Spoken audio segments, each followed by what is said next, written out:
Hello buddies, నేనైతే తరుణ్కి pregnancy reveal చాలా కొత్తగా వెరైటీగా ప్లాన్ చేద్దామని ఎన్నెన్నో అనుకున్నా.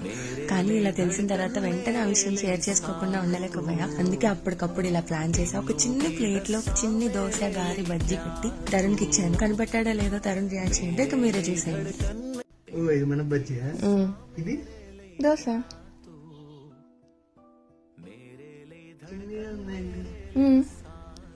ఏంటి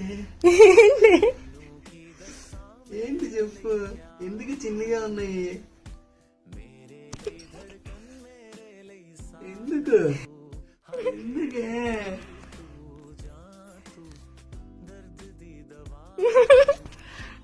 అవునా?